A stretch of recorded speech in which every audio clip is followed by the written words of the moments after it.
Fala galera, sejam muito bem-vindos ao Livecast, começando a edição de número 57, prazer muito grande tê-los conosco. Estou aqui hoje com o meu companheiro inseparável, Alex Leite. E aí? Beleza, mano? Beleza. Bora preparado pra hoje? Sensacional, com certeza. Cara, o Skull falou que, cara, ele tá Não. besteira. Você vai ver com o nosso convidado hoje que vai sair de insight aqui. E o nosso convidado hoje, pra lá de muito especial, insight. Bruno Santos, sócio da Bernhoff. Tudo bem, Brunão? Tudo ótimo, Henrique. Como é que você tá, meu cara? Valeu. E aí? Tudo Beleza? bem. Seja muito bem-vindo ao Livecast. Valeu, Henrique. Obrigado pelo convite, acho que foi bem legal. E já acompanhei alguns livecasts de vocês, sempre tinha muito conteúdo bom ali. Espero que a turma goste também do de hoje. Ah, que bacana, cara, que bacana. Cara, eu tava vendo aqui na pauta, você começou como estagiário na Bernhoff, cara. Verdade, E cara. agora é sócio. Isso. Conta essa jornada, qual que é o segredo de sucesso? É muita hora extra, é trabalhar, ser eficiente demais? Qual que é a ideia? Eu diria que a primeira coisa é você ter paixão naquilo que você faz, entendeu? Então eu realmente comecei como estagiário. Eu até costumo brincar que lá atrás eu não conhecia nem o que era nota fiscal. Era bem no começo mesmo da minha carreira. Fazia a faculdade de administração. Mas comecei a me encantar muito pelo tema gestão de terceiros, pela empresa, pela cultura da Bernhoff que a gente vem desenvolvendo. E aí teve a oportunidade, recebi o convite. Antes disso, né, não fui de estagiário logo para sócio. Eu tive um bom percurso por ali, de analista, gerente, coordenador, até chegar lá, recebi o convite e até fiz o desafio de vir para São Paulo. Na época eu morava em Porque pelo Recife. sotaque eu tô achando que a galera acho que não vai saber é de que não é de São Não, Paulo. sotaque Não a gente é não de perde Campinas, mais, Nem né? do Rio de Janeiro, nem do Sul. E é até engraçado, quando eu chego em Recife, o pessoal fala que eu tô com sotaque daqui. Quando eu tô aqui, o pessoal fala. Não. Sempre fala isso, tá sempre se misturando. Mas aí eu vi o desafio, entendeu? A gente sempre reconhece São Paulo como uma grande oportunidade e onde de fato tem as maiores empresas. Como o serviço de gestão de terceiros, ele vem crescendo cada vez mais em relação a interesse, a foco, a necessidade das empresas contratantes. Então, eu lancei o desafio, vim, já faz 8 anos que estou por aqui e vamos embora. Ah, que legal, cara. Parabéns pela jornada. Eu imagino o desafio de vir, assumir, crescer e tal. E quando você entrou na Bernhoff, já era para trabalhar aqui em São Paulo? É trabalho presencial, né? Ou era meio remoto? Como é que Era é? totalmente presencial, era até em Recife, né? E o foco era realmente fazer controle de documentação, controle de riscos, algo assim bem técnico. Tá. E aí eu comecei a me engajar muito mais na questão de atendimento a cliente, atendimento a fornecedor, fazer o projeto crescer em relação a resultado. Foi dando certo, começaram aquelas viagens, né? Todo auditor sempre faz, viagem para lá, viagem para cá e tal. E aí terminou vindo o projeto de vir para São Paulo de vez. Ah, que legal, cara, que bacana. E você é bastante especialista, ou conhece muito no assunto de gestão de riscos, principalmente quando a gente fala de riscos de terceiros e tal. Conta pra gente essa especialidade sua e depois a gente começa a explorar um pouco mais desse assunto. Vou tentar explicar fácil, Henrique, mas é até engraçado. Até hoje, minha mãe, ela não entende direito o que é que eu faço. E até hoje, já faz 15 anos que eu trabalho com isso e até hoje ela tem a dificuldade de explicar. Mas basicamente, todo fornecedor gera riscos para contratante. Certo. Então, tem que ser monitorado, tem que ser controlado. O nosso papel na Bernhoff é monitorar esses riscos, garantir que os fornecedores cumpram com as suas obrigações para que, de fato, não tenha nenhum problema mais sério lá na frente. E aí é um trabalho bem preventivo, né? Vamos garantir que tudo é realizado hoje para que lá na frente não tenha um problema. Para a galera ouvinte e para sua mãe entender de uma vez por todas, acho que a gente pode ser bem didático aqui. Vamos descer no detalhe. Vamos descer no Bora. detalhe para a gente ser didático. Eu gosto de inventar, não, né? Vou pegar nome de empresas famosas, porque a empresa famosa já está no imaginário do pessoal, tá bom? Já é. Se a gente fala em São Paulo, a gente pode pegar a rede de supermercado, por exemplo. Pode ser um Pão de Açúcar, por exemplo. Tranquilo. Né? Vamos pegar um exemplo bem popular. Então, o Pão de Açúcar tem lá o seu supermercado, certo? Certo. E, eventualmente, o Pão de Açúcar recebe sabão em pó, da Omo, por exemplo. Ou então o Pão de Açúcar tem segurança. Tem a turma de segurança lá vamos separar, terceirizada. eu vou chegar aí. Então, o Pão de Açúcar recebe lá um sabão em pó da Omo. Nisso aí, quem que existe nessa figura toda? Existe o caixa do Pão de Açúcar, que pode ser um contratado CLT, Isso. registrado em carteira do Pão de Açúcar. Pode. E eu posso ter, de repente, pessoas que fazem a parte de limpeza do Pão de Açúcar, mas na verdade isso é uma empresa terceira. O pessoal chama de terceirização, ou seja, eu contrato uma empresa de limpeza, certo? Se eu pegar, por exemplo, empresas de limpeza, a gente pode pegar parceiros nossos aqui, A certo? Danlex esteve aqui. Vamos pegar a abraço pro Danlex, Daniel. por exemplo, né? Que é parceiro nosso aqui. Danlex tem serviço de facilities, que chama. Então imagina que a Danlex fornece mão de obra de limpeza para o Pão de Açúcar. Perfeito. Né? E o Pão de Açúcar recebe o pessoal da Omo da Unilever. Mas o pessoal da Omo da Unilever vem um caminhão entregar o sabão em pó da Omo. E esse caminhão, eventualmente, não é da própria Unilever. Eles contrataram um operador logístico, vou inventar um nome qualquer aqui, Júlio Simões, só para a galera entender, e contrataram o Júlio Simões como transportador logístico aqui. Perfeito. Nesse caso, o terceiro quem é? É a pessoa que está prestando serviço de limpeza no Pão de Açúcar e também o caminhoneiro que está dirigindo o caminhão que vai entregar o sabão em pó da Omo no Pão de Açúcar. É isso mesmo, Alex. É isso. E nesse caso, tem dois controles. O Pão de Açúcar tem que controlar o seu pessoal de limpeza que está terceirizado e não o Pão de Açúcar, mas a Unilever tem que controlar o caminhoneiro. Perfeito, exatamente. Certo? Por que tem que controlar? Se o Pão de Açúcar não controlar esse fornecedor de limpeza, mais na frente, esse funcionário pode, por exemplo, não receber férias, não receber o salário, não receber o INSS, algum tipo de direito, e esse funcionário vai colocar a empresa e o Pão de Açúcar na justiça. Então, por isso que o Pão de Açúcar quer contratar a consultoria. Danlex ele fazia uma ação, né, em juízo, né, na justiça, contra a Danlex e contra o Pão de Açúcar. Exatamente. Que é o caminhoneiro que pode... Limpeza. Não, o caminhoneiro, que é o outro caso, pode processar a operadora logística, que eu inventei, que era Júlio Simões, e também processar a Unilever. Que está transportando o sabão do Omo ali. Perfeito, exatamente. Então, por isso que é importante fazer um trabalho preventivo.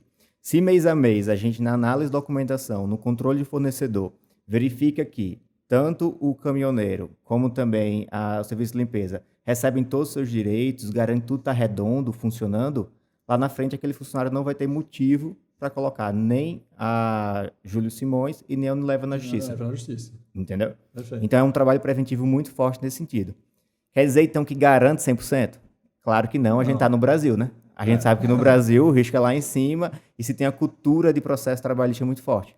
Mas traz uma garantia gigante e tem muita informação para a defesa trabalhista também. Perfeito. Agora uma curiosidade, pode ser big numbers, como eu digo aqui, né? Big numbers, grandes números aqui. Você vê uma divisão de risco trabalhista em gestão de terceiros diferente percentualmente de uma função operacional para uma mais tática, estratégia no nível, ou é meio parecido? Em outras palavras, existe um risco maior de volume hoje em função como o caminhoneiro e a pessoa da limpeza, bem diferente do que seria um gerente de algum lugar, ou é meio parecido? Existe uma diferença grande, tá? Existe. Até culturalmente, o pessoal mais chão de fábrica tem essa cultura de colocar mais processo trabalhista. Certo. Em relação a volume, a turma aqui, mais a limpeza e tal, teria mais chance.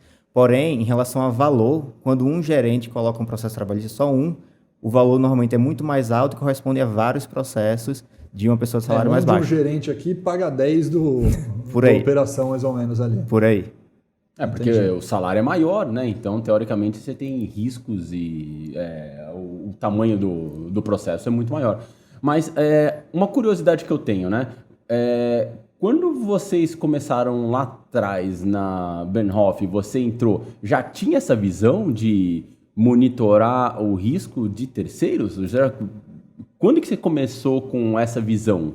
Já. Eu posso ter essa cara de velho, mas eu sou novinho, viu? Então a Bernhoff já existe há mais tempo. Sim. A Bernhoff começou há 25 anos. Tá. Quando começamos, a gente era uma empresa apenas de contabilidade, lá em Recife. E aí começou a crescer, ganhar mercado, estrutura e tudo mais.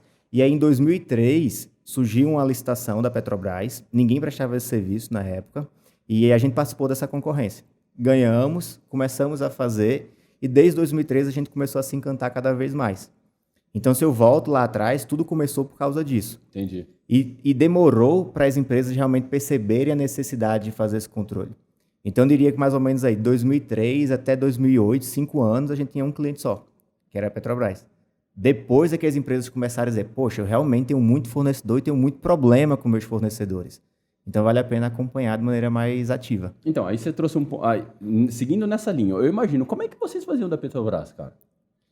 Cara, 2003, bicho. era difícil. A gente falava... Hoje, só pra você ter ideia, hoje a gente monitora na faixa de 450 mil terceiros. É muita gente. 400 mil CPFs. Exatamente, 450 mil CPFs. É muita gente.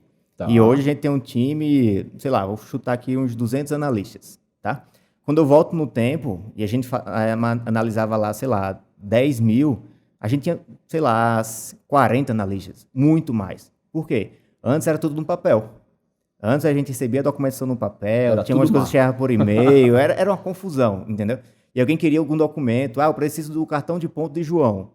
Era sorte para achar. Vai no arquivo físico, aqueles É. gaveteiros, era isso? Isso, era Aqueles tipo gaveteiros, pega o isso. gaveteiro, puxa. Na sorte você vai achar. Nossa. Então é mas- outra realidade. Hoje imagino que tudo, a maioria deve ser, não sei se ainda tem um volume de papel que Zero de papel. Não dá É mais. só dados. Ainda mais com a LGPD também, entendeu? Tipo, antes da LGPD, na verdade, desde 2012, mais ou menos, a gente já começou a parar de papel, então já faz um bom tempo. E com a LGPD nem pode mais. Se alguém receber em papel, mude esse formato urgente, porque ali você não consegue controlar aquele dado. Quem tem a gestão dele. Então é um tipo de dado que está contra a LGPD. Ah, que legal. Então, quando vocês começaram lá atrás, na verdade, um monte de papel com olerite, com... Cara, Salas cartão de e salas, pontos, cheio de- aquele monte cheio de de coisa documentação. chegando e vocês, de alguma forma, lá tentavam organizar e tal. Mas eu imagino até que o processo do que era, sei lá, de 2003 até 2008, quando vocês conseguiram ser o segundo cliente e foram crescendo nesse espectro até hoje vocês têm um produto muito, muito, muito, muito mais seguro para o seu cliente. Evoluiu, deve ser, sei lá, da água para o vinho, eu não imagino. Água que para o vinho, é tipo isso mesmo, entendeu? Tanto em relação para o cliente, como também para o fornecedor. Porque imagina, o fornecedor tinha que imprimir a documentação, sei lá, ele estava em Fortaleza, mandava para alguma base, tipo Rio de Janeiro, a documentação pelos Correios, chegava depois de dias, aquela documentação podia estar correta ou não, se tivesse errado, eu mandava para ele por De e-mail, volta, aí ele tinha que nossa. mandar outra documentação, enfim, é fora da realidade total hoje em dia. Hoje não, o fornecedor entrega tudo pela tecnologia, pelo celular, pelo computador, ele entrega, nosso time analisa, gera alguns itens já são analisados por robôs, então de maneira automatizada. Então é outra realidade completamente diferente. E você sabe que, assim, a gente teve o nosso primeiro evento foi em abril de 2003 também, né? Então a gente, em 2003, foi um ano marcante pra gente. Mas, e quando a gente estava nesses primeiros eventos nossos, a gente falava muito de tecnologia dentro das áreas de negócios, porque era muito legal. Existe uma área de TI que está fazendo tudo, mas as áreas de marketing, compras, supply chain, própria área fiscal, contábil, ela tinha o processo mais... era quase que não tinha tanta tecnologia Muito dentro básico, da área né? como hoje, né? Sim. Que é tudo basicamente tecnológico, né? Então a gente se discutia muito o papel naquele momento. Como é que vai ser o futuro? Vocês vão ter que conhecer tecnologia, a gente tá vendo que sim. Aí eu te pergunto, de 2003 lá, ou vamos trazer um pouquinho depois, sei lá para 2010 versus 10 anos depois, o número de processos que vocês têm defendidos, né, trabalhistas, assim, tem sido muito mais seguro, assim, a segurança tem sido cada vez maior? Tem. Vamos falar de percentual de sucesso, né? Tem, mas percentual é algo difícil, porque os clientes, quando ele tem um problema hoje e contrata o projeto de terceiros, demora um tempo até gerar um resultado. Porque aquele negócio, né? A gente controla hoje a documentação pensando no futuro, o funcionário Isso. colocar ou não na justiça. Perfeito. Então demora. O cara que está colocando no mês passado não deu tempo. Exatamente. Lógico. A gente tem que fazer um controle de algum tempo ali. Eu diria que para dar algum resultado seria a partir do 6º mês, 1 ano, para realmente começar a trazer um resultado. Legal. Mas aí tem 2 indicadores, Henrique, que são os principais. Tanto o volume de processos tem que cair, é fato. Não vou dizer que vai zerar, como eu falei, né? A gente Mas está tem no que Brasil, cair. mas tem que cair. Como é que Porque vocês calculam esse indicador? É a quantidade de processos dividido pela quantidade de funcionários? Exatamente. Quantidade de processos que a empresa vem recebendo pela quantidade de funcionários que são monitorados. Tá bom. Mas o segundo indicador, que para mim ele é mais relevante ainda, é valor desembolsado dessas empresas. Porque eu posso até receber o processo, mas na hora lá que João disser, eu não recebi as férias, eu não recebi as horas extras, a gente vai ter que ter a prova contrária, dizendo, olha aqui o comprovante de férias, olha aqui o comprovante das horas extras. E aí o cliente vai ter muito mais informação para se embasar e elaborar aquela defesa. Tem um case no nosso canal, que eu gosto muito dele, ele é mais ou menos em 2018, se não me engano. Mas ele é muito marcante, que é um fornecedor. Teoricamente, o fornecedor não gosta da gente, porque a gente é a parte chata, né? Que fica cobrando, mandando ele fazer aquilo. Isso. Mas os fornecedores perceberam que eles ganham muito com isso. E esse fornecedor, no depoimento dele, ele fala, pela primeira vez em 20 anos de empresa, esse ano a gente zerou 2 processos trabalhistas. Tudo que o funcionário pediu, a gente tinha lá a documentação que comprovava o contrário, e a gente teve 0 de desembolso. Aí imagina isso para uma empresa. A empresa ficou 20 anos pagando a conta, chegava. Pela primeira vez, ela viu, poxa, se eu fizer um trabalho preventivo, se eu controlar, se eu fazer uma auditoria aqui, se eu conseguir garantir que tudo é pago corretamente, quem mais vai se beneficiar sou eu. E a gente vem defendendo isso muito com os fornecedores. Quem mais ganha com isso, de fato, é o fornecedor. E vira uma consultoria, né? Que normalmente não é ele que paga a conta. Quem paga a conta normalmente é a contratante. Então, esse é o ponto que eu ia trazer, né? Quando a gente fala muito em compras hoje, a gente traz o tal do TCO, né? Que é o Total Cost of Ownership, né? Que é você olhar o custo total do fornecimento, né? Isso quer dizer que se você tiver uma redução de custos trabalhistas aqui, a gente está fazendo Perfeito. uma economia. Exatamente. Que muitas vezes você não enxerga na hora de contratar um fornecedor, né? Não enxerga, e até também indo além. A gente está falando muito trabalhista, mas existem vários outros riscos que os fornecedores podem trazer. Então, por exemplo, questão de financeiro. Tem muitas empresas que contratam um fornecedor e diz, o fornecedor faliu depois de 2, 3 meses. Calma, ninguém quebra com 2, 3 meses. Essa empresa já vinha falindo antes. Há muito tempo. E aí você que não fez uma análise de homologação, um controle financeiro daquele fornecedor para saber se valia a pena ou não contratar ele. Então, isso aí também entra no custo. Porque na hora que o fornecedor quebra, a conta fica muito maior. Muito maior. Sim, porque você vai ter que, não só o custo de contratação, mas o risco de não fornecimento, o risco de... Parar a operação, ter que ir correr atrás de outro fornecedor e não dá tempo, e aí termina pagando muito mais caro aquele outro fornecedor porque é de última hora. Tudo isso conta. E vocês estão percebendo algum movimento no sentido de as empresas hoje estão demandando alguma questão mais de, poxa, eu quero fornecedores que tenham um impacto bacana na sociedade, que façam, sabe, que de certa forma paguem bem os funcionários, sabe, que não está fazendo um trabalho correto mesmo. Você vê que as empresas cada vez mais... Essa é uma preocupação além do risco trabalhista, além do risco de não fornecimento e tal? Sim, e começou a ganhar muito mais força no ano passado. A questão ESG, isso tem tudo a ver com ESG, né? Ganhou muita força no ano passado por causa das mídias, da existência lá do BlackRock e de vários outros fundos de investimento, exigindo que as empresas tivessem boas práticas em relação ao ESG. Só que o que as empresas tiveram de primeira percepção? Vou cuidar de casa, vou cuidar aqui dentro. Então, sei lá, grandes empresas estão olhando muito para dentro de casa, querendo, eu quero que a gente tenha boas práticas de environmental, de meio ambiente, social, de governança e tal. Mas esquecem de olhar para fora, para o fornecedor. E aí é que está um grande problema. Quando cai na mídia, que aquele fornecedor tem um problema, a mídia não cai em cima do fornecedor. Ela sempre vai em cima da contratante.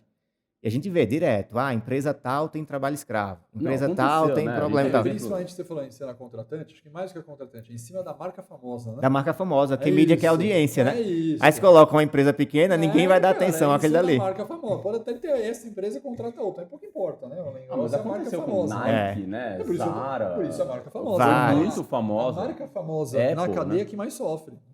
Você pega a Nike, você vai pegar a Zara, você vai pegar a Apple, você vai pegar esses caras que tem mídia. É esse cara que vai. Pode ser que seja o terceiro contratado lá na ponta, mas é esse cara que vai sofrer. Mas é o que gera clique também, né? É isso que porque o que a falando. internet audiência. quer falar, sei lá, a Nike tá com trabalho escravo. Pronto, gera um monte de gente clicando lá e gera tráfego, né? E no Brasil tem sido cada vez mais comum, entendeu? Infelizmente, as empresas estão olhando muito para dentro e pouco para fora. E aí controlam realmente as melhores práticas ESG da sua empresa, da sua instituição, mas esquece de olhar para fora, para os fornecedores. Mas na hora que tem uma bomba, sempre vai pingar em cima da contratante. Tem cervejarias que foram atingidas ano passado, em julho do ano passado, falando, né? Tal empresa tem trabalho escravo. Mas quando você para ler a matéria, é um fornecedor que você nem conhece aquela empresa, mas estava tendo práticas negativas. Agora, vou perguntar para você, Alex. Vai lá. Uma empresa, sei lá, vou dar um exemplo aqui, vai. Você falou do Pão de Açúcar. Quantos fornecedores tem um Pão de Açúcar só de terceiro, cara? É muito fornecedor. Né? É muito fornecedor, porque a gente tá falando de Brasil inteiro. Como é que eu faço isso, bicho? Então, tem que ter tecnologia. Você tem um dashboard que... Tem que ter tecnologia, tem que ter critérios, tem que ter controles diferentes. Primeiro, tá? Um conceito que a gente trabalha muito. Não adianta você querer abraçar o mundo. Não adianta você querer controlar 100% dos seus fornecedores e querer fazer todo tipo de controle com eles. Porque certamente você não vai conseguir. E se você conseguir, vai te dar um custo tão alto que talvez seja até mais alto do que o teu risco. E aí não faz sentido você gastar mais com a prevenção do que o risco que poderia ter. Então, isso é muito na ideia de fazer nichos. Então, fazer nichos de identificar quais são os fornecedores mais críticos, quais são aqueles que deveriam realmente passar por um tipo de controle, por um tipo de processo, validação, e ali a gente foca. Então, sempre a gente defende muito isso. Cobrar tudo de todo mundo é burocracia. e gerar burocracia no processo, trava. Trava o fornecedor que não entra, trava o fornecedor que não consegue entregar o material, e aí termina que mais sofre com isso é a própria contratante e vira um tiro no pé.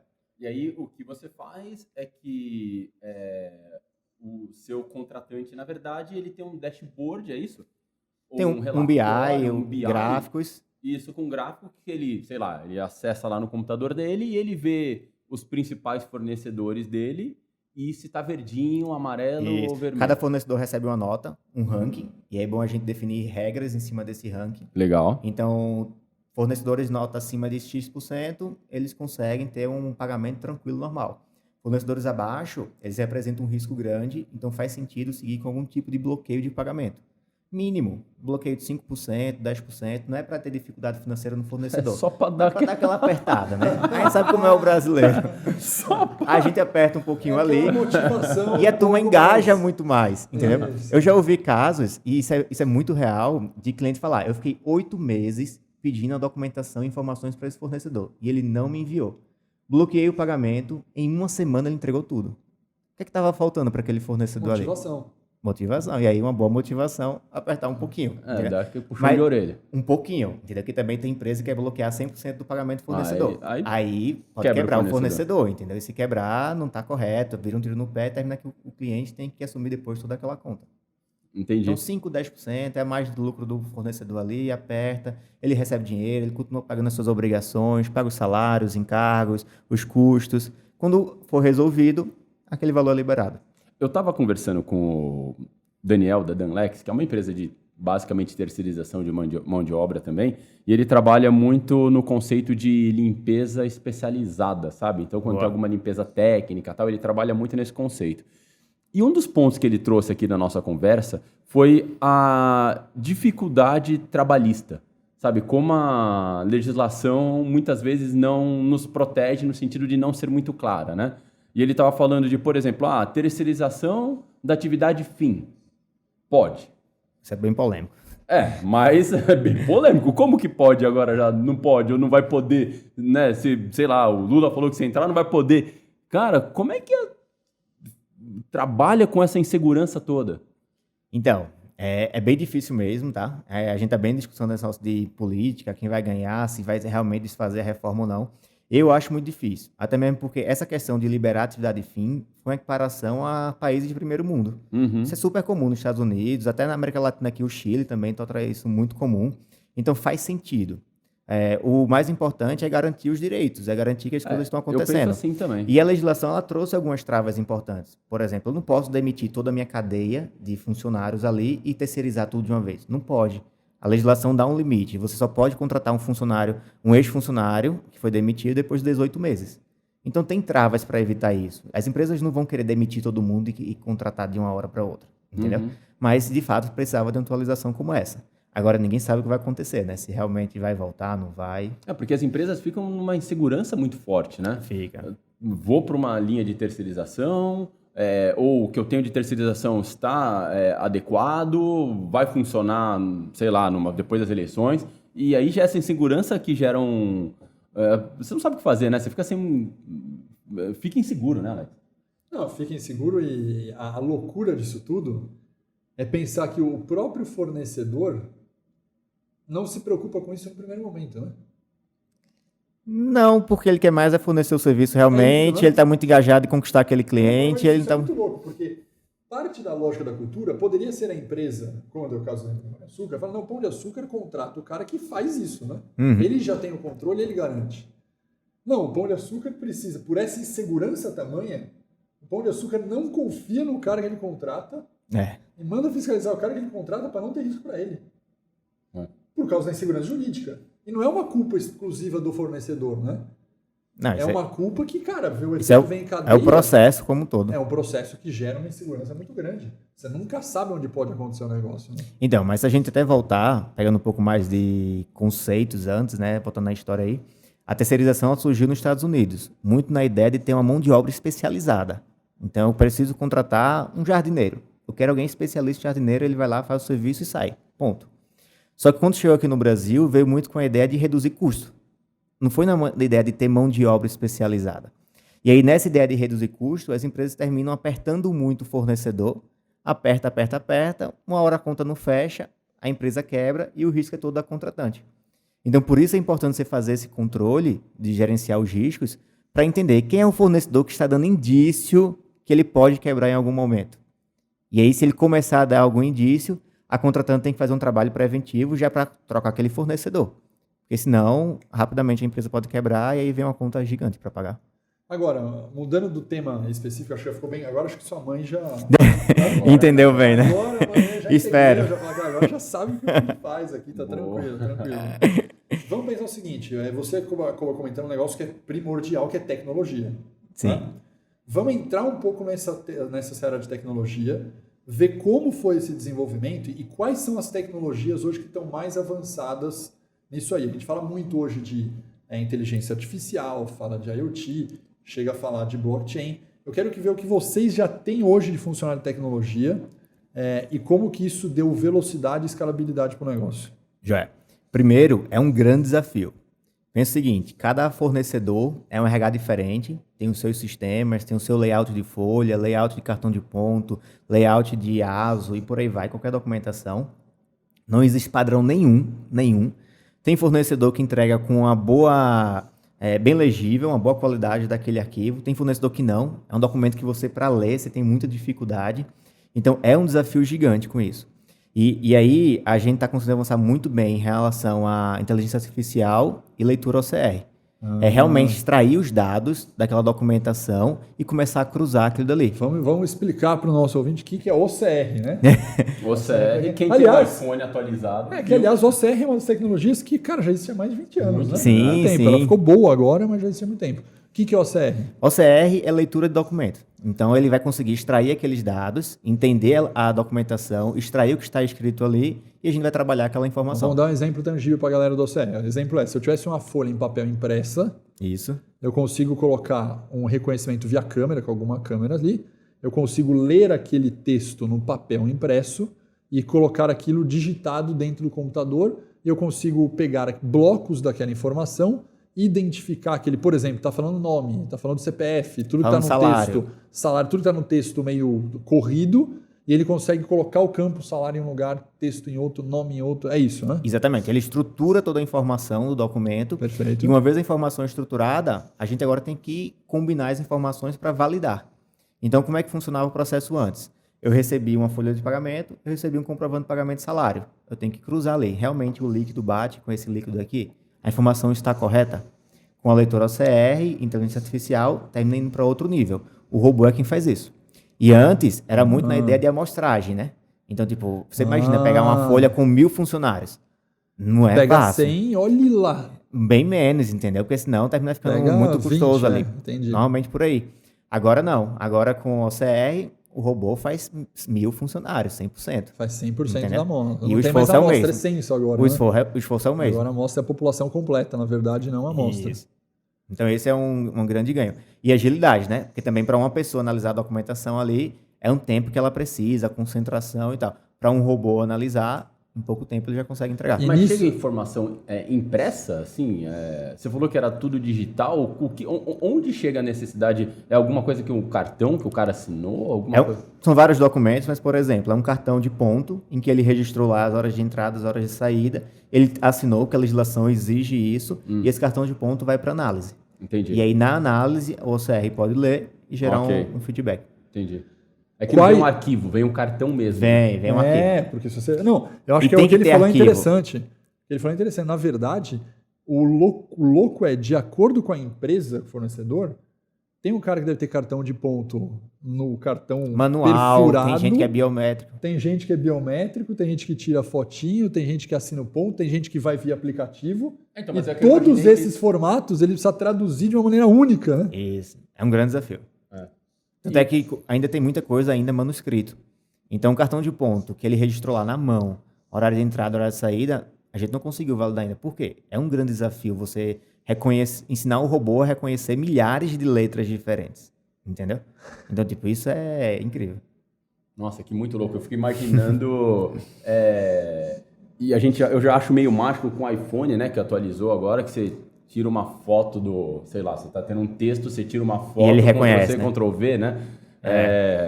Imaginar que é uma tecnologia antiga, mas de fato que, cara, tá melhorando cada vez mais agora, né? Pela qualidade das câmeras, pela resolução e tal, né? E é o que você falou, nesse reconhecimento vai para tudo, vai para o cartão de ponto, vai para documento, né? Tipo o RG do cara.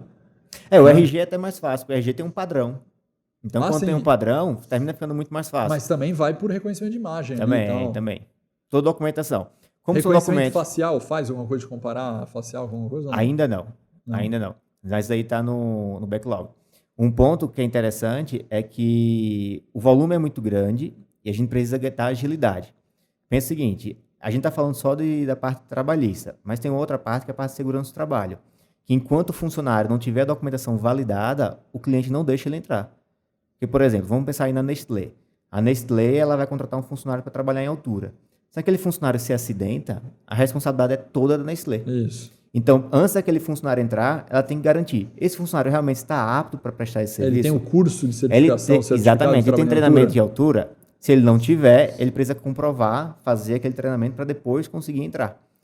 Só que isso, a turma precisa entrar urgente, né? Porque senão, enquanto ele não entra, o serviço não é prestado. Estourou um cano lá em cima, tá vazando o cano e o cara precisa arrumar o cano em cima da fábrica lá. Exatamente. Então aí é que precisa de mais agilidade ainda.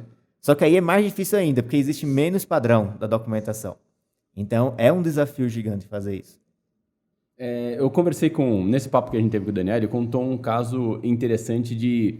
Ele falou, cara, tava numa obra e tem sabe aquele pessoal que vende ali na frente da obra, vende bolo, aqueles café da manhã? vende e tal. O café da manhã é tradicional, ele falou bolinha de fubá. Cafézinho. Tem ali aquela mesinha e tal. E ele falou que o pessoal tava ali e tava num período muito de chuva e tal. Ele falou, não, ao invés de você ficar aí, fica no coberto aqui dentro da obra e tal. Pronto, o cara processou ele depois porque falou que tava dentro do ambiente dele, vinha todo dia tal, processou ele, acabou tendo um passivo trabalhista ali. Cara, é muito louco, né? Mas...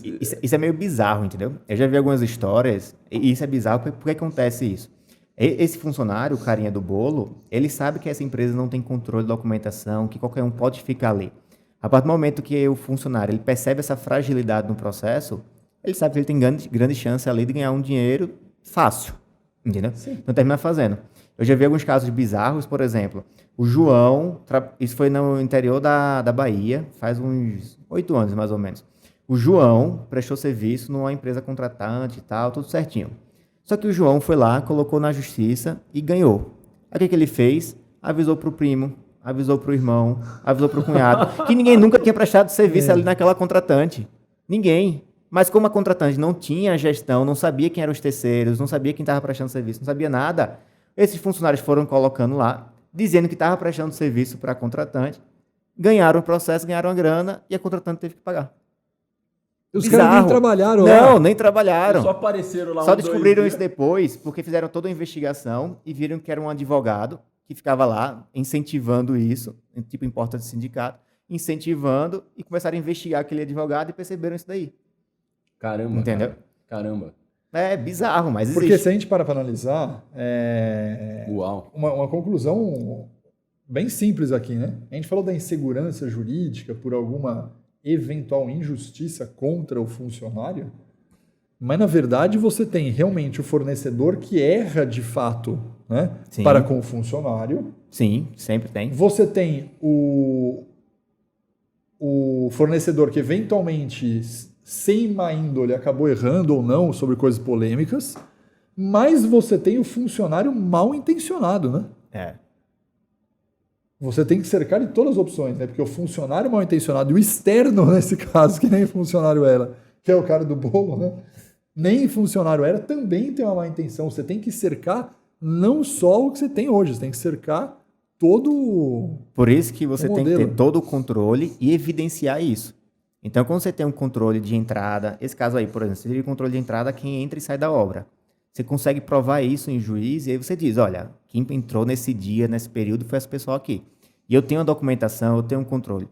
A gente termina se envolvendo e apoiando muito vários clientes em relação ao Ministério Público. O Ministério Público está atuando com tal empresa em alguma região porque os funcionários, sei lá, estavam alegando que estavam dirigindo muitas horas, por exemplo. Só que quando o cliente vai lá e mostra o nosso controle, olha aqui, eu tenho um cartão de ponto desse funcionário. Esse funcionário trabalhou esse horário, eu fiz a gestão e apresenta o projeto Benhoff, o juiz diz, realmente aqui faz sentido e tal, você não precisa pagar nada, porque você está fazendo a sua parte. Agora, se ele não tem isso, e ele fez só com a palavra, e fica do outro lado, um promotor dizendo que tem problema e tal, termina pagando a conta por falta de informação. Agora, vamos voltar a essa questão dos números, né, que eu achei interessante, que você falou que tem 2 grandes indicadores, né, que é a quantidade de processo cair e o segundo que é o volume financeiro, né? Isso, valor desembolsado nos processos. O valor desembolsado. Se a gente for para o volume financeiro, né, o valor desembolsado no processo, isso significa o seguinte, que na verdade houve um processo e que essa gestão de terceiros trouxe mais argumentação e mais fatos e mais comprovação. Perfeito. Que foi utilizado em justiça, na justiça, e deu o ganho de causa maior para quem tinha o controle de gestão. É isso? É exatamente isso. É exatamente É isso. trabalhar com dados Ou seja, e fatos. o processo houve, só que pelo fato de você ter toda uma comprovação, uma história, você ganha muito mais processo do que você perde, e daí o ganho financeiro que você alavanca. Exatamente. Porque na hora de um processo, o funcionário vai dizer, eu não recebi o 13º salário, eu não recebi minhas férias, eu não recebi as horas extras. O que a contratante tem que fazer? Tem que levantar informação e dizer, olha aqui o comprovante de férias dele, olha aqui o comprovante do 13º salário, olha aqui o comprovante da rescisão. Na hora que o juiz vê, realmente, está tudo pago, tudo correto, não tem o que argumentar ali, entendeu? Então tem que zerar aquela conta. Perfeito. Então é isso que acontece na prática. E eu acho que deve acontecer um efeito meio que a partir do momento em que a galera no passado tava todo mundo processando, todo mundo ganhando, era meio que quase que vira a cultura É aí que eu ia chegar. Você matou. Da área ali, sabe? Porque todo mundo fala, beleza, quando eu sair daqui vai a rescisão, mais uma graninha que vai vir aí no processo. Porque é aí que eu ia falar. O segundo indicador que você falou é isso que ele acabou de puxar. O segundo indicador é diminui o número de processo. Aí que eu fiquei curioso, né? Porque o processo houve, você puxou toda a documentação e provou. Mas para cair o número de processos, significa que as pessoas não abriram o processo contra. Perfeito. E quem abre é o funcionário. Onde que está o fenômeno do cara não abrir? É porque... Ele viu que o amigo não ganhou? É porque o amigo não ganhou, ou porque já há dentro do pacote do serviço uma comunicação para todo mundo, deixando claro, olha, eu tenho todo... Sabe, um negócio do tipo, a gente tem toda a documentação, não sei o quê, e no final, ou tem conscientização, tem treinamento. Qual que é o fenômeno de cair o número de processos? Tá, tem essa questão do amigo, tá? Se ele vê que o colega não ganhou, certamente ele vai perder tempo ali também. E hoje mas isso não é o principal porque ponto. mudou a justiça, né? Isso, mudou. Agora, se ele pede algo e ele não consegue comprovar depois, ele pode pagar a contratante pagar a conta, aquilo ali. Isso acontece? Pouco, mas acontece. Não é tão comum, não. É mais na ideia de intimidar do que na ideia de fato gerar uma conta. Eu imagino. Mas o principal é o seguinte, por que é que diminui o volume de processos? Isso. Porque ele fica sem argumento. Porque mês a mês, o projeto, ele está lá recebendo as informações, os documentos, validando para garantir que, de fato, aquilo que é de direito pague tempestivamente, pague no mês, para que lá na frente ele não tenha nenhum motivo. Então, na hora que ele recebe, mês a mês, tudo corretamente, chega depois, no final da contratação, ele vai pensar, poxa, eu vou colocar um processo pedindo o quê? Se eu recebi tudo. Porque o funcionário ele tem acesso ao sistema também? Não tem acesso ao sistema, mas tem. ele vai saber o que cai na conta dele, o que realmente está sendo realizado ou não. Mas tem um relatório a mais que vai para o funcionário? Para o funcionário não, vai para o fornecedor. Porque o fornecedor é que a gente está lidando diretamente Isso. com ele, não com a pessoa Entendi, física. porque pode acontecer eventualmente do fornecedor estar com má fé em algum momento, mas pode ser um erro mesmo, né? Pode ser. Tanto é que o Alex falou sobre isso e eu até ia puxar. Muitos fornecedores erram, não é por má fé. Isso. Tem muita gente que de fato erra por má fé, falsifica documentação, fraude e tal. Isso aí é super errado. Mas tem vários fornecedores que erram por falta de conhecimento da legislação. A gente sabe que a legislação no Brasil não é fácil. E existem ainda convenções coletivas que terminam deixando tudo mais complexo. Muitos deles erram por falta de conhecimento e a gente tem esse papel muito forte de consultoria. Dizer, cara, olha, sempre que a gente levanta num relatório o que está errado, o mais importante é dizer como fazer para regularizar, orientando o fornecedor com essa consultoria. Legal. E eles enxergam muito valor nisso, entendeu? Então, é engraçado, se a gente voltar no tempo, todos os fornecedores viam muito a gente como inimigos. Poxa, meu pagamento está sendo bloqueado por causa da Benhoff. E era muito isso daí, tudo era culpa da Benhoff. Pô, coitado da Benhoff. Benhoff não ia passar na frente da obra. Nossa senhora, só que ia matar o cara. Mas a gente começou a fazer um trabalho muito forte de mudar essa visão deles, dizendo, cara, a gente é parceiro, a gente quer te ajudar, eu só estou dizendo aqui o que está errado, Porque se tiver um problema, você também vai ter que responder por esse problema. É. E a gente começou a ter muito material, muito vídeo, muita cartilha, muita orientação, muito webinar, muito workshop com os fornecedores. E eles começaram a perceber, poxa, realmente é uma consultoria que eu estou ganhando e eu não estou nem pagando por isso. É. E aí mudou muito essa chave. E a gente trabalha muito forte isso hoje em dia. Eu estive no nosso MBA, um abraço para a galera lá de Campinas, no nosso MBA de Campinas, acompanhando a aula com o Cláudio Piovacari, e a gente estava falando de projetos de parcerias entre fornecedores e empresas, né? Aquele tipo de fornecedor que você é parceiro, que você é muito próximo. E surgiu essa pauta de gestão de risco. Né? A gente até citou a Bernhoff lá, o Cláudio falou, a Bernhoff é uma empresa especializada, passou o contato de vocês para os alunos lá e tal. Foi bem bacana. Mas o que me chamou a atenção, que aí vem a minha pergunta, dentro da nossa sala de aula, o Cláudio perguntou, vocês têm fornecedores com esse tipo de categoria que vocês fazem parceria? Temos, todos temos. Vocês têm algum controle de risco de gerar? Não. Oi? Não. Ela pergunta. Mas isso é um problema mesmo, tá? Cara, aí eu ia te perguntar assim, sabe? É um problema. Cara, o que acontece? As pessoas, às vezes, parece que estão esperando passar por um terremoto, por dias assim difíceis, de ter uma dor de cabeça grande, de sindicato bater na porta, de fornecedor falir, de gerar um monte de processo, ameaças, parar a operação, para começar a fazer esse controle. Infelizmente, ainda tem vários clientes da gente que só procuram a gente depois de ter tomado uma paulada. Pagou milhões em processos e, poxa, realmente valeria a pena ter feito um controle gastando muito menos aqui. Então ainda tem. Empresa parceira, eu acho massa, entendeu? Mas na hora que o fornecedor não tem mais dificuldade financeira, não tem mais questão financeira, saúde financeira, e acabou a parceria. Esse é o ponto. Entendeu? A contratante tem que pagar a conta toda que vier. Então tem que fazer um controle realmente. E esse é o ponto. E a minha pergunta aqui aí, nesse sentido, existem ainda, quando você pega no volume de grandes empresas que você visita tal, você pega grandes empresas que ainda não fazem esse tipo de controle, é normal acontecer? Ainda hoje entendeu? Às vezes até faz algum controle, mas um controle dentro de casa, sem relatórios, sem indicadores, sem análise mais automatizada. Eu me arriscaria a dizer que, percentualmente falando, deve ser a maioria, ou seja, mais de 50% das empresas hoje não deve ter esse controle. Se eu for pegar as maiores, acho que foi. Se eu pegar as maiores, sei lá, 1.000 maiores empresas do Brasil, a boa parte delas já faz. Eu diria ali que uns 70% já faz um controle. Talvez não o ideal, mas já faz sim um bom controle. Já tem algum tipo de gestão de risco nesse sentido. Tanto é que se a gente pegar, eu falei, a gente ficou de 2013 a 2008 com um cliente. Aí depois, em 2008, a gente pegou mais um cliente, aí ficou mais uns 2 anos com 2 clientes. Só que quando deu mais ou menos em 2014, 2015, o volume de clientes que vinha chegado por ano sempre aumentava mais. Então, a cada ano, a gente está tendo mais e mais clientes sendo contratados, entendeu? Então, de fato, é um impacto muito assim, diferente de mentalidade das empresas percebendo, poxa, eu preciso fazer esse controle, não dá mais só para ficar no nível reativo de ficar resolvendo um problema depois que a bomba estoura.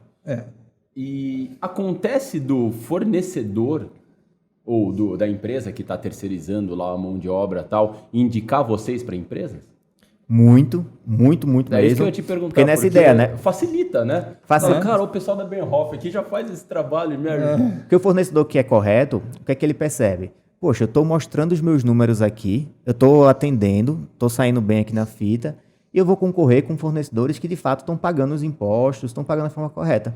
O que acontece? Muitas empresas querem ser corretas, mas concorrem com outros fornecedores que não são e o custo muito menor.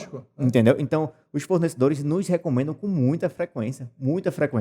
Teve um caso que marcou muito, que eu fiquei sabendo que um fornecedor, ele presta serviço na Três Corações, que é um cliente nosso, e ele foi para um grupo lá do PECEM, que é o porto lá de Fortaleza, na região por ali, divulgar a Bernhoff. Ele foi levar o case, sem eu nem saber, nem falou com a gente, nem nada, para o grupo de empresários ali do PECEM.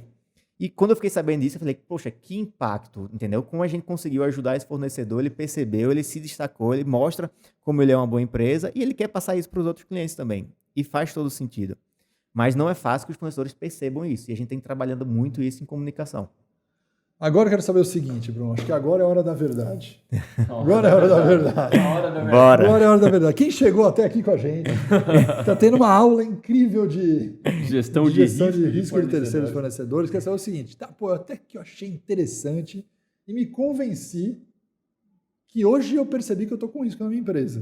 Uhum. Eu quero saber o seguinte, vai gerar dinheiro para mim? É isso que o cara quer saber. Pô, será que eu vou ter que gastar dinheiro ou eu vou ganhar dinheiro com o cara? Em outras palavras, a hora da verdade é, independente você, vale a pena contratar? Porque você vende isso com o benefício que você tem comprovação de números do tipo, eu vou diminuir o seu processo trabalhista, então o seu serviço vai ficar de graça lá, na verdade.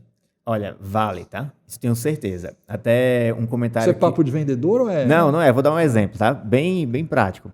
Eu estava conversando com um cliente ontem e ele falou, não, mas isso aqui ficou caro. Ficou, sei lá, vou dar um chute. Ficou 20 mil reais, mas daqui tá muito caro e tal. Eu falei, vê só, a gente tá falando aqui de 200 funcionários que foram demitidos e essa conta vai chegar. Um processo desse funcionário vai ser na faixa de $500 mil. Será que 20 mil reais realmente é caro? E tem 200 funcionários ali. Entendeu? Ela, poxa, realmente 20 reais ficou barato. Entendeu? Quando você faz uma proposta, tem um cálculo de ROI? Quando você bate um papo lá, existe um ROI ali? Não, porque varia muito. Não quer dizer que contratou bem Hoff e resolveu o problema. Não quer dizer. É uma minimização, você baixa o percentual. Não só isso, é muito trabalho de parceria. A gente tem projetos hoje que o cliente também não se engajou. Que o cliente que for recebendo nossos relatórios, informações, não fez o papel dele de cobrar do fornecedor. Ou seja, é um projeto que não está gerando tanto resultado quanto poderia. Então, não quer dizer que contratou bem Hoff e resolveu os problemas. É um trabalho de parceria, a gente vai trazer nossa experiência, nossa força, nossos consultores. Agora, o cliente também tem que fazer o papel dele. Ele tem que fazer a gestão, ele tem que acompanhar quem são os piores fornecedores, tem que bloquear pagamento. Suprimentos, tem que parar de convidar fornecedores ruins para a concorrência. Porque se o cara não faz nada, o fornecedor está ruim e continua sendo convidado para a concorrência, é claro que ele não vai parar, né? Os caras de suprimento nessa hora se a turma de suprimentos, aqui, viu, gente? Tem que parar de chamar fornecedor com problema para concorrência. Porque isso enfraquece muito o processo. Então, tudo isso a gente vai trabalhando durante essa construção. É uma jornada. Eu costumo falar, tem um conceito que eu fui montando ao longo aí da minha carreira, que os clientes podem estar em 5 níveis de maturidade, quando a gente fala de gestão de terceiros. Ou eles são o pior nível que tem, que é o reativo, ou seja, não faço controle nenhum, eu só tenho uma certeza, eu vou ter um problema. Depois que essa bomba estoura, é que eu vou tentar atrás para ver se eu salvo. Vou tentar resolver alguma coisa. Isso. Normalmente não resolve nada, entendeu? Então esse é o pior nível, é reativo. Eu posso ser um nível que é um nível básico. Faço algum controle, já faço alguma gestão, começo a receber alguma informação do fornecedor, mas algo ainda muito inicial. Já dá algum resultado também, mas está longe do seu ideal. Eu posso ser um nível planejado, ou seja, eu me planejo, eu realizo esse controle, eu faço a gestão, eu busco a documentação, eu tenho indicadores, eu cobro de fornecedor, eu faço alguma punição ao fornecedor se necessário e por aí vai. Esse é o terceiro nível. Eu posso ser um nível otimizado, já roda, já funciona, mas estou na linha de melhorar. Eu quero ver outros riscos que os fornecedores estão trazendo, eu quero ver outros indicadores, quero melhorar no meu processo. Ou então nível estratégico. Tudo funciona, está perfeito. São os melhores fornecedores, 98% de conformidade, de aderência, de risco muito baixo, baixo volume de processo trabalhista, por aí vai. Então, quando a gente consegue levar o cliente para o nível estratégico, e é um trabalho em parceria, bem Hoff e cliente, é que a turma tem resultado assim de rodo. Entendeu? A gente tem muitos clientes, muitos cases que a gente divulga no nosso canal também, e cliente falando, consegui chegar, mas não é fácil.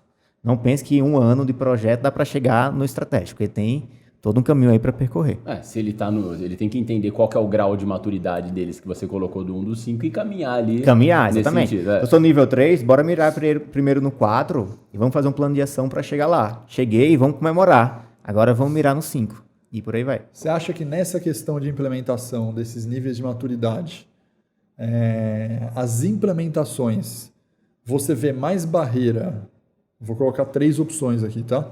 Mais barreira tecnológica, tipo, puta, tá muito manual, a tecnologia não pega, o formato do cara é diferente e tal, desafio de maturidade, de avanço da maturidade por tecnologia. Um segundo desafio que seria por cultura da empresa, certo? Um desafio que seria por cultura da empresa. E um terceiro desafio que é uma questão de vou chamar burocracia. Você para a cultura e burocracia, poderia estar no mesmo, mas eu separei para falar o seguinte, puta, a empresa tem um processo montado desse jeito, né? O RP dela, o negócio dela, o tipo de contrato que ela tem com o fornecedor, e isso aqui trava. O cultura é mais do tipo, as pessoas falam, puta, isso aqui vai ser difícil, vai ter que cobrar o cara, puta, aí cobrando. Sempre foi assim, né? Sempre foi assim. Tá? O Quer mudar processo é que eu agora. tenho um negócio muito enraizado que é difícil mudar, sistema, plataforma, para onde você vê o maior desafio de avanço de maturidade? Olha, Alex, isso aí é até fácil de responder, tá? Sem sombra de dúvidas na cultura. É mesmo? É. Porque quando as áreas não querem permanecer engessadas com os problemas que tinham antes, o Tecnologia processo... não dá tanto problema. Não dá, porque tecnologia é fácil de trocar, é fácil de implementar, entendeu? Não existe nada, muitos investimentos, mudança, não existe nada assim muito diferente. É basicamente ter um computador com internet, ponto, entendeu? De fato é cultura. As empresas ainda têm uma trava muito grande para dizer, sempre foi assim, vamos deixar... E as pessoas não conseguem convencer a diretoria. Eu sempre falo, o jeito mais fácil de convencer a diretoria é com dados. Fato. Vamos mostrar os números. Olha, a gente tem esse problema aqui, a gente está tendo essas soluções, a gente tem esses fornecedores mais críticos. Esse fornecedor não está pagando a rescisão. Poxa, se o cara não paga uma rescisão, que é algo tão básico, o cara está com alguma dificuldade de fluxo de caixa. Entendeu? Então, o que falta de fato é engajamento de cultura. Alguns clientes que a gente tenta implantar e a gente não consegue ter esse engajamento muito forte da cultura, a gente tem que trabalhar isso com workshops. Tem que chamar a turma, tem que mostrar indicadores, tem que trabalhar mais forte para que ele perceba realmente a necessidade e quanto que o fornecedor está ganhando e ele também. Agora, Bruno, qual que é o risco mais comum que você vê nesses fornecedores? Assim? Qual que é o ponto que mais dá pepino? Se tivesse que citar cara, ou alguns... É mais fácil citar alguns, tá? De verdade, porque, de fato, é um desafio você terceirizar parte da operação para um fornecedor. Tá bom. Claro que nem todo fornecedor traz risco. Quando eu contrato uma consultoria muito especializada, contrato uma mão de obra especializada, normalmente não vai ter um risco muito alto. Mas os principais riscos que eu vejo, de fato, é a questão trabalhista, porque existe uma conta muito cara que a contratante paga em relação a processos trabalhistas. Mas tem um risco... Isso vai na conta, né? Não deveria ir, mas termina indo. Entendeu? Tá. Isso tem como ser evitado. Sim. Se é feito um trabalho preventivo, dá para ser evitado. Tá bom. Aí tem o risco de segurança do trabalho, que é o risco de acidente. Ninguém quer, né? Eu contratei um funcionário, o funcionário morreu aqui dentro da minha planta. Ninguém quer passar por isso. Primeiro tem a vida do funcionário lá, e segundo tem a minha imagem também, tem a minha cultura que eu quero trabalhar ali. Então essa parte de segurança do trabalho é muito forte, e a questão financeira. Na hora que um fornecedor para a operação, ele quebra, ele deixa todo o passivo ali financeiro para contratante. Tanto para se virar para ir atrás de um outro fornecedor, normalmente pagando bem mais caro, para continuar prestando aquele serviço, como também para pagar uma conta aí de processos e encargos que podem chegar. Entendi. Para arrumar a casa depois do trabalho acaba sendo muito maior, né? E tem vários outros riscos, né? Tem questão reputacional, tem questão de meio ambiente, tem questão social... Tem questão de imagem, tem várias outras coisas que terminam repassando quando você contrata um fornecedor. Cara, é muito louco, cara. Eu não tinha parado para pensar com toda essa visão, assim, Alex. Você tinha esse espectro tão... Eu já tinha conversado com o Bruno bastante em vários eventos, eu já tinha captado isso, mas é muito louco, né, cara? Porque se a gente parar para pensar, a gente está falando de um tema muito, muito específico. E pensar, talvez a surpresa para o nosso ouvinte aqui hoje seja o seguinte... Cara, nunca parei para pensar em gestão de terceiro. Aí ele vai pensar o seguinte, mas além de não ter pensado, até que eu já tinha visto que tinha um risco, eu acho que talvez muito insight que sai daqui é pensar que tem dinheiro na mesa, sabe? Eu acho que é aqui que é a sacada. Por isso que eu brinquei aquela hora e falar, pô, Bruno, agora é a hora da verdade. É falar o seguinte, cara, eu nunca pensei que no meio desse, sei lá, pandemia que a gente passou, que a empresa passou por dificuldade financeira, qual é a estratégia? Cara, vamos cortar folha salarial, né? Demitir pessoas de headcount, vamos... Corta viagem, corta treinamento, corta verba em marketing, faz o evento aqui. Cara, talvez na lista do CEO não esteja lá ganhar dinheiro com o melhor controle de terceiros. Eu acho que esse talvez seja o maior insight que alguém esteja ouvindo aqui, que nunca ouviu falar disso. Vem um CEO de uma empresa, um diretor de uma empresa, e falou, caraca, isso não estava na minha lista, né? Entendeu? Tem muito desse pensamento, Alex, e a gente até durante a pandemia, a gente reforçou um pensamento contrário. O que a gente percebeu na prática? O número de empresas falindo na pandemia aumentou muito. É isso. Muito, muito mesmo. Várias empresas perderam vários contratos, Aham. não estavam preparadas para isso e não tinham dinheiro para pagar ali aquele caixa necessário. Então, a gente viu isso na prática. Quando a gente começou quando começou a pandemia, Vocês com os dashboards a gente lá. com nossos alertas para os clientes, a gente, caramba, tem uma coisa estranha aqui, tá quebrando mais que o normal. E a gente foi criando muito forte essa você visão. falou daqui é perfeito, mas agora pensando aqui o raciocínio, né? Você deve ter captado isso. Você falou de quebrar, né? Falência, entrou em, recuperação judicial, XYZ. Mas, na verdade, durante grandes crises como a gente passou, você tem um aumento de desemprego. Sim. E como a gente falou lá no começo que a camada operacional é uma das maiores em volume de processo, essa camada operacional sofre muito com esse desemprego, que é a grande maioria dos 12, 13, 14 milhões do Brasil que fica desempregados, né? O aumento do desemprego, não precisa nem ser Brasil, vamos falar de empresa, na verdade, funcionários demitidos, principalmente em demissão em massa, é um fator de risco trabalhista muito maior do que demissões por performance.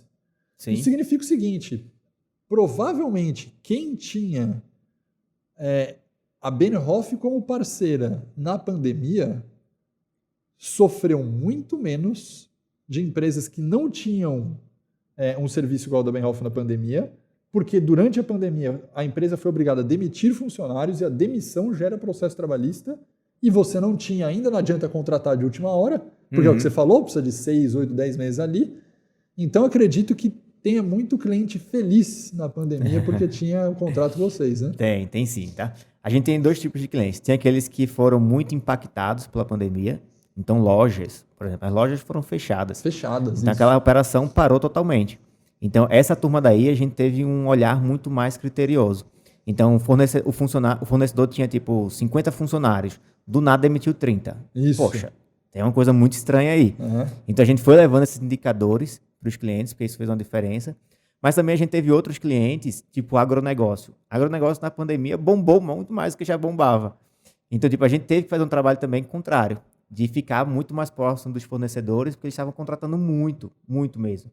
Só que isso também tem que ser medido, porque se contrata muito, mas aquele contrato uma hora pode acabar. Depois que acabar, será que o fornecedor vai ter um caixa guardado para fazer aquele pagamento? Ainda mais em relação ao agronegócio, que o agronegócio tem muito isso. Entre safra, tudo isso termina impactando muito os fornecedores. E aí tem que fazer esse trabalho mesmo. Agora fiquei uma curiosidade. Sabe que, lógico, com 450 mil, você não pode estratificar e falar, puta, consigo mapear o Brasil. Mas é curioso, você sabe que tem alguns setores, né? Muita gente não sabe disso, mas para quem sabe é bem clássico o exemplo que eu vou dar. Que o setor de embalagem é um setor de mapeamento econômico. Você sabia disso ou não? Sim. Né? Clássico. Por quê? Porque à medida que você vê menos embalagem sendo vendida, significa que menos produto está sendo, que menos matéria-prima transporta e que isso vai refletir lá na ponta. A economia também Então você consegue medir a economia, por exemplo, uma antecipação percentual do PIB medindo só o setor de embalagem. É doido, né? Para quem não conhece louco. É doido, depois que você explica fica fácil. Por que eu falei nisso agora? Eventualmente você consegue medir. Ele tem um índice na embalagem, né? Sim. Porque ele consegue medir o número, por exemplo, de irregularidades que existem. O número de novas contratações? Eu ia para esse ponto, novas contratações. Mas não irregularidades, porque deve aumentar o número de irregularidade de cara que não conseguiu pagar porque está com alguma dificuldade. E vou dar um exemplo. Você tinha nos seus clientes lá, vou inventar, 90% de compliance. De repente baixou para 85%. Cara, de onde caiu 5% de do nada? Porque começou a ter crise. Automaticamente o cara não conseguiu pagar no mês o funcionário, que baixou o negócio, não pagou hora extra agora, postergou o pagamento, e você consegue captar isso antes na economia, né? Mas essa é a ideia realmente, é fazer o trabalho preventivo para já ligar algum alerta. E a questão de volume de funcionários faz todo sentido. Algumas vezes, na pandemia mesmo, a gente percebeu isso muito. Quando a gente estava meio que todo mundo se acostumou com a pandemia, as empresas viram, não, o mundo não parou, né? Vamos agora voltar a investir e tal. A gente sentiu isso. O volume de fornecedores que a gente monitora aumentou e o volume de funcionários nos fornecedores também aumentou. Ou seja, esse é um sinal, um termômetro indício, da economia que realmente as coisas estavam voltando. Não, e é interessante que como você tem clientes de diversos setores, áreas e tal, você consegue saber, entender esse movimento da economia de uma forma muito bacana. O resumo disso tudo, para fechar aqui, qual que é o resumo? que da próxima vez, se a gente quiser medir, quando a gente liga pro Bruno, fala, Bruno, como é que tá o negócio aí, cara? Peraí, cara, vou investir mais por aqui. O resumo é que dá trabalho pra cacete. Não é fácil, não. Eu costumo falar, Rick, que não é fácil. Ainda bem que a gente gosta, entendeu? Porque, caramba, fazer só pelo dinheiro é difícil. Tem que ser realmente pela paixão, pelo gostar e tudo mais. Bruno, eu vou colocar aqui no link, eu tava vendo aqui no iPad o canal da Bernhoff, vocês sempre postam vídeo, conteúdo rápido lá e tal. Bacana, galera que quiser seguir. Tem um canalzinho lá da Bernhoff para acompanhar. E tem o seu LinkedIn também, né? Isso, Bruno Santos, meu LinkedIn. E eu também posto muita coisa lá, mas o canal da Bernhoff realmente eu tenho muito esse propósito lá de levar conhecimento. Não tem nenhuma postagem falando questão comercial, engajamento de cliente e tal, não é esse meu foco. Meu foco realmente é ali levar aprendizado para o pessoal. Então quem assiste os vídeos curtinhos, ele vai entender qual fornecedor dá uma atenção mais alta, qual indicador é o melhor, quais fornecedores eu preciso monitorar e várias ideias aí que a gente vai postando lá. Então, o pessoal que está nas plataformas aqui, Spotify e tal, não sei o quê, tem o link aqui embaixo, mas principalmente no YouTube também tem um link aqui para você ir direto pro canal da Bernhoff e pro LinkedIn do Bruno para bater um papo com ele lá. Agora, Bruno, cara, eu queria te fazer uma pergunta aqui que a gente tem feito sempre, virou tradição. Isso, agora tradição, perguntas de fechamento, cara. Momento é Bruno por Bruno. Não. Momento é, cara, você tem alguma frase de impacto que marcou você de alguma forma? Tenho, tá? Na verdade, ela já vem guiando, assim, a minha vida faz um tempo, tá? Lá na Bernhoff, em Recife, tem uma época que a gente colocou essa ideia, né, de deixar o ambiente mais legal e tal.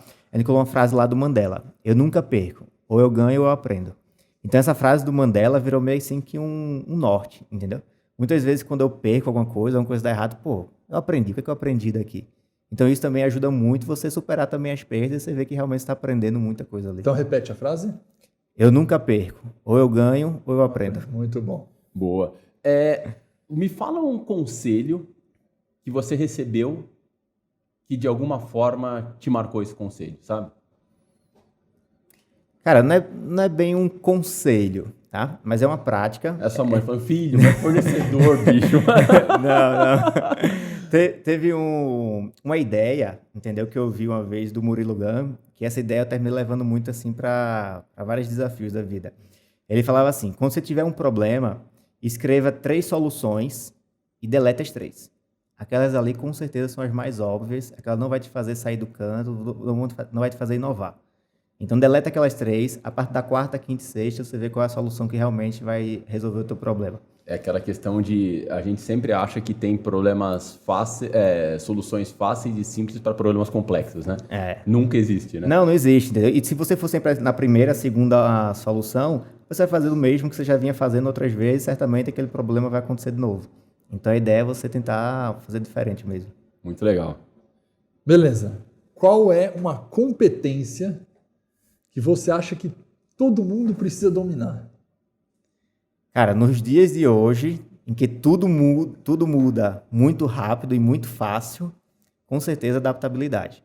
Adaptabilidade. É aquela ideia do aprender, desaprender e reaprender a todo instante. E várias vezes eu já vi isso na Bernhoff também. A gente tenta por um caminho, poxa, não deu certo, bora mudar ali. É a ideia de realmente aprender, reaprender, desaprender, reaprender e ficar sempre nessa ideia contínua. Não, e cada vez mais no nosso dia a dia, a gente vê que quanto mais a gente sabe, mais a gente precisa aprender e estar preparado, porque o desafio vem diferente. Cara, os projetos cada vez a bola cada vez mais quadrada e tem que arredondar. Uma competência importante. Agora eu quero saber o seguinte: o que faz um raciocínio apanhado na sua cabeça? Eu vou pensar o seguinte: o que você durante muito tempo acreditou, pode ser um conceito, uma atividade que você fala, cara, eu sempre acreditei nisso, eu sempre achei que era isso, e você recentemente falou, não, eu estava errado e mudou de opinião. Olha, acho que se encaixa. Eu, durante muito tempo, eu sempre tive a ideia assim, se eu quiser ser bom em algo, é só me esforçar muito que eu posso ser bom em qualquer coisa. Eu posso ser bom em qualquer coisa, mas ser o melhor realmente tem muito a ver com talentos. Por exemplo, eu não tenho um talento de ser analítico. Não me coloco para ficar um dia olhando dados, olhando código, que certamente eu não vou me sentir bem ali. Posso fazer? Posso, mas não é o meu talento. Então, me coloque muito mais para fazer algo referente à comunicação, apresentação, arte, criação, que eu vou ficar muito mais ali no meu natural.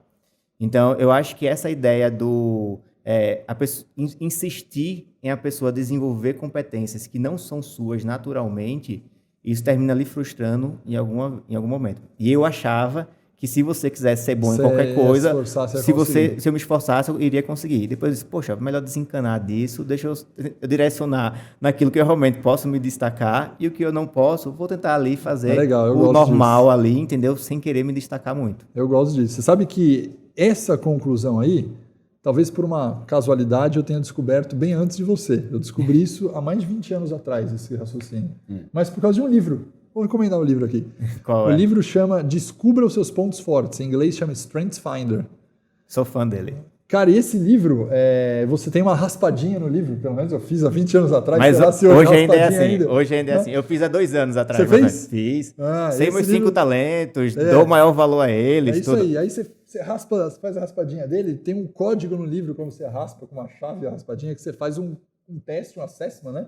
Uma análise, né, sua, com respondendo o questionário, e ele te fala quais são as 5 competências que você tem mais talento. E o livro, eu não lembro exatamente, faz 20 anos atrás, mas ele tem, sei lá, 30 mais ou menos, 34. Né? 34, é isso aí, beleza, você não atualizou. 34, ele te dá 5. Cara, você fala, bom, e as outras todas, como é que eu tô? Na verdade, a lógica do livro é falar o seguinte, cara, foque naquilo que você é bom. Porque as outras, a lógica é administre. Administre, exatamente. Quando eu quero dar um presente, Alex, para alguém, assim, um presente de valor para a vida da pessoa, eu dou esse livro. Entendeu? Porque acho que quando você entende legal, quais são os seus talentos, você desencana de muita coisa, de ficar indo por um caminho que você, poxa, eu tenho que resolver isso aqui o básico. Agora eu tenho que realmente ser bom, investir, e vai me dar prazer se eu for por aqui. Cara, eu acho que eu vou comprar esse livro de novo, porque faz tanto tempo que eu fiz o teste que eu quero ver o que vai dar. Deve ter mudado mesmo. Vamos pedir aqui, João, coloca o link do livro depois na descrição do canal aqui para quem quiser comprar na Amazon. É isso aí, Como cara, é que é o nome do livro, cara? Descubra os seus pontos fortes. Eu vou... Gallup. Ele vende na Amazon, ele vende em vários sites, porque eu já dei várias vezes presentes por aqui. Cara, ele é bem legal mesmo. Descubra seus pontos fortes aqui, ó. Putz, o meu tá em dólar aqui que eu mudei a língua. O cara vai correr Boston, maratona, já tá pensando só nos Estados Unidos agora. A lista de compras aqui. Mas então, galera, tá lá na Amazon e tal. E pra fechar, né? E pra fechar, uma música que você dá pra gente encerrar o nosso podcast, cara. Enquanto você vai pensando na música, eu trouxe um presente pra você aqui, ó. Já a tradição, o João não erra o número da camiseta jamais. Já nunca erra o número da camiseta para você se tornar também aqui um liver, né? Poxa, legal.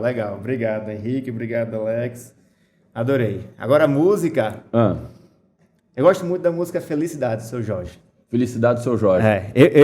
Um dos meus talentos é carisma, então eu gosto de estar com essa energia, e o outro é positivo. Então eu gosto muito de estar com essa energia mais para cima. Então, quando eu boto essa música, Felicidade do Seu Jorge, ela traz eu gosto dessa música também. Uma animação a mais para você passar o dia ali. Eu gosto. Felicidade do Seu Jorge, tá aqui, ó. Já achei ela aqui na... Felicidade é viver. Todo dia. Boa. Ela traz um astral bom, eu gosto dela. Boa. Bacana, galera. Quem quiser bater um papo com o Bruno, tá aqui os contatos dele. Muito legal, muito bacana. Cada vez mais a galera chegando, crescendo a audiência do nosso canal, chegando aí aos 4.000 usuários lá no YouTube. E o mais legal é o Spotify, que a galera tá realmente engajando. Quem gosta, compartilha, faz tudo aquilo que a gente já está acostumado lá, que é muito mais bacana e nos incentiva aqui a continuar cada vez mais com conteúdo. Certo, Alex? Certíssimo. Brunão. Não. Gente, muito obrigado. Valeu. Adorei, espero ter ajudado muito aí o pessoal. E se alguém quiser, pode me procurar que a gente vai conversar mais. E é um desafio realmente fazer gestão de terceiros, mas é gostoso, entendeu? Dá para aproveitar muito, dá para tirar muito resultado disso tudo. Legal, Bruno. Obrigado, cara. Tamo junto. Vamos que vamos, galera. Um forte abraço. Abraço, galera. Um abraço. Até a próxima. Valeu.